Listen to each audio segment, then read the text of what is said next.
दोस्तों कहते हैं बदलाव की बयार जब चलती है तो पुरानी व्यवस्थाएं ढह लगती हैं। कुछ ऐसा ही आजकल अंतर्राष्ट्रीय स्तर पर हो रहा है। हाल ही में हमने चर्चा की थी कि कैसे ब्रिक्स देश एक नया इंटरनेशनल बैंकिंग सिस्टम बनाने की तैयारी में है जो उन्हें अमेरिकी नियंत्रण वाले स्विफ्ट नेटवर्क से मुक्त कर सकता है। यह केवल एक नई वित्तीय प्रणाली नहीं है बल्कि एक ऐसी रणनीति है जो वैश्विक संतुलन को पूरी तरह से बदल सकती है।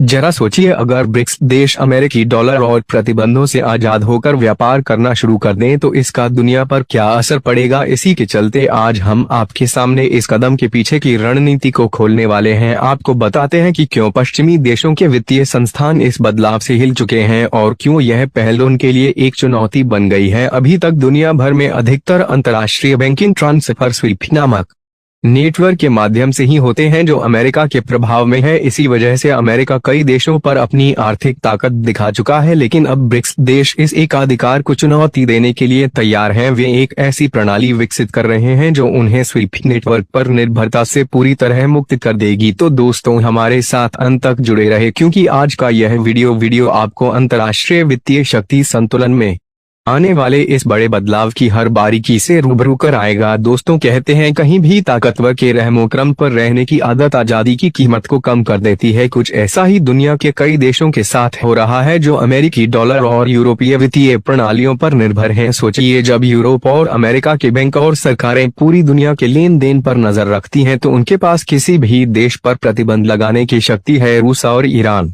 जैसे कई देशों पर इसी तरह की पाबंदियां लगी हैं। इस स्थिति में ब्रिक्स देश एक ऐसा विकल्प तलाश रहे हैं जो उन्हें स्वतंत्र और सुरक्षित रूप से व्यापार करने की आजादी दे सके। पहले 5 देशों का यह संगठन अब एक वैश्विक आंदोलन बन गया है। खास बात यह है कि अब 40 से 47 देशों ने इस संगठन में शामिल होने की इच्छा जताई है। यह ब्रिक्स का विस्तार न केवल अमेरिकी डॉलर की प्रधानता को चुनौती दे रहा है बल्कि अंतर्राष्ट्रीय वित्तीय प्रणाली को फिर से परिभाषित कर रहा है। ब्रिक्स के सदस्य देश आज वैश्विक जीडीपी में 31.5% का योगदान कर रहे हैं जो G7 देशों से अधिक है। यह साफ संकेत है कि ब्रिक्स अब केवल एक उभरता हुआ संगठन नहीं बल्कि एक मजबूत आर्थिक गठबंधन बन चुका है। इसी के तहत ब्रिक्स ने एमब्रिज नामक एक पहल की शुरुआत की है जो उनकी वित्तीय स्वतंत्रता की दिशा में एक बड़ा कदम है। एमब्रिज यानी multiple central bank digital currency bridge एक ऐसी प्रणाली है जो ब्रिक्स देशों को अपनी डिजिटल मुद्राओं के माध्यम से व्यापार करने की अनुमति देगा। इसका अर्थ यह है कि अब उन्हें डॉलर या यूरो पर निर्भर नहीं रहना पड़ेगा। ब्रिक्स देश इस पहल के तहत ब्लॉकचेन तकनीक का उपयोग कर रहे हैं जिससे लेन देन तेज, सुरक्षित और सस्ता हो जाएगा। इसका सबसे बड़ा लाभ यह होगा कि बिचौलिए हट जाएंगे। अभी जब स्विफ्ट नेटवर्क का उपयोग होता है तो लेन देन के दौरान कई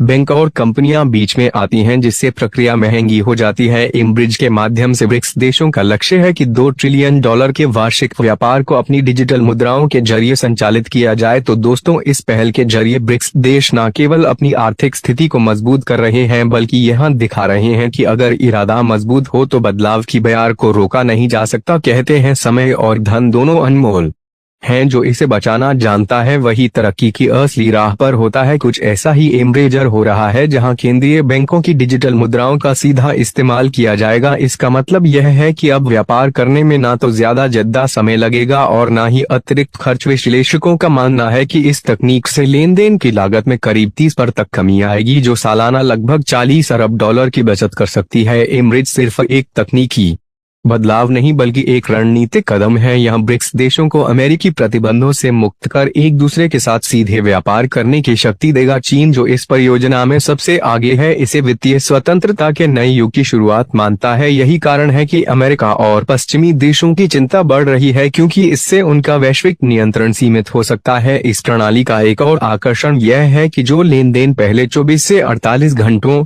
में पूरे होते थे अब उन्हें सिर्फ कुछ सेकंड में ही पूरा किया जा सकेगा। सोचिए, इससे व्यापार की गति कितनी बढ़ेगी। विशेषकर छोटे और मध्यम उद्यमों के लिए यह वरदान साबित हो सकता है क्योंकि समय की बचत उनके व्यवसाय को मजबूती देगी। असल में इस प्रणाली का परीक्षण पहले ही सफलतापूर्वक किया जा चुका है जिसमें चीन और यूएई ने अपने डिजिटल मुद्रा के माध्यम से लेन देन किए और इसके परिणाम बेहद सकारात्मक रहे हैं। अगर इस प्रणाली को सफलतापूर्वक लागू किया गया तो ब्रिक्स देशों के आपसी व्यापार में 20% तक की वृद्धि हो सकती है, जो वैश्विक स्तर पर $200 अरब के बराबर होगी। कहते हैं बदलाव की लहर को रोकना मुश्किल है, कुछ ऐसा ही हो रहा है। ब्रिक्स देशों के साथ यह पहल न केवल उन्हें आर्थिक रूप से मजबूत बनाएगी बल्कि वैश्विक व्यापार में उनका स्थान भी और मजबूत कर देगी। IMF और वर्ल्ड बैंक जैसे संस्थानों ने इस बदलाव को धीमा करने के लिए कदम उठाने शुरू कर दिए हैं। उनका मानना है कि यह प्रणाली अंतर्राष्ट्रीय नियमों का उल्लंघन कर सकती है और इससे वित्तीय स्थिरता को खतरा हो सकता है। कई पश्चिमी नीति निर्माता यह भी मानते हैं कि चीन इस पहल का नेतृत्व करके अपने प्रभाव को और बढ़ाने का प्रयास कर रहा है, जिससे वैश्विक संतुलन पर असर पड़ सकता है। हाल ही में रूस के राष्ट्रपति व्लादिमीर पुतिन ने ब्रिक्स के लिए एक विशेष पेमेंट सिस्टम का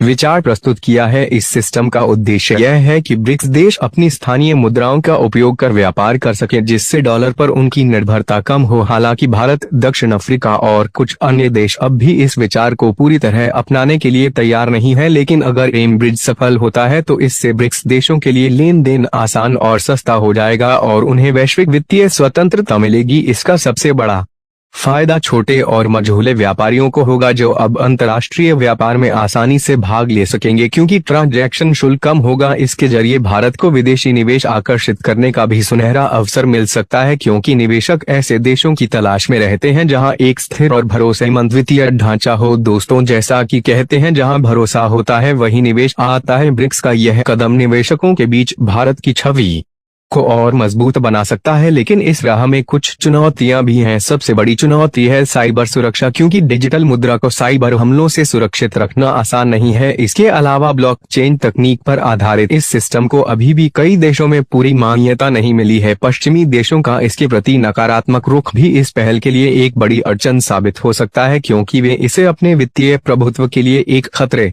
के रूप में देखते हैं। आपका क्या विचार है? क्या अमेरिका कभी ब्रिक्स की प्रगति को रोकने में सफल हो पाएगा? कृपया अपनी राय नीचे कमेंट में साझा करें और इस वीडियो को अपने दोस्तों के साथ शेयर करें। साथ ही हमारे चैनल को सब्सक्राइब करके बेल नोटिफिकेशन को ऑल पर सेट कर लें। जय हिंद, जय महाराष्ट्र।